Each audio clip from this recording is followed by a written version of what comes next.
to give you a new goal. I'm going to switch your compass, I think, is like a few degrees in a direction that causes you some friction, and I'm going to suggest switching your compass a little bit. Instead of the intention being, I want to be warm, I want to be supportive, I want to be helpful, I want to be, there's a list you probably have of something you're reaching for. And I think that that reaching for that thing that you think you should be is what's getting in the way. And so I wonder what it would be like if you just shifted a little bit to, I want to be real. The only job that I have is to express the truth of what's really true for me right now in the most Yeah. connecting way. What if the reaction you're having in all of those moments is the wisdom, is the right reaction for the interaction that you're in?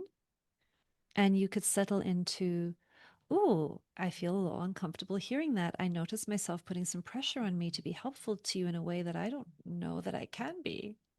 I wonder if the practice could be revealing the truth of the moment, showing a little bit of what it's really like for you instead of putting pressure on yourself to offer somebody else something that you think they might be needing.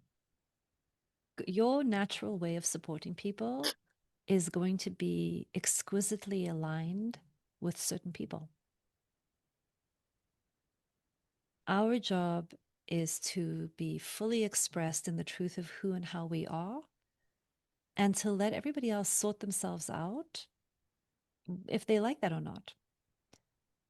I would encourage you to practice seeing the good reason why you're doing something and get curious about yourself. Like, oh, if I'm cringing, there's got to be a good reason why I'm doing that. What might that be?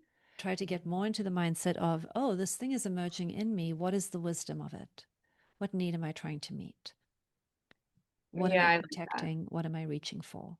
And Hmm. assume that everything you're going to find out is really good. It's actually really good information and will help you. Because what often happens is as we get into these relationships, we have two nervous systems with two different attachment histories. And then we have different attachment styles that can get activated and they can be amplified or healed depending upon what the other person is bringing. And so then there's a whole dynamic that begins Hmm. emerging.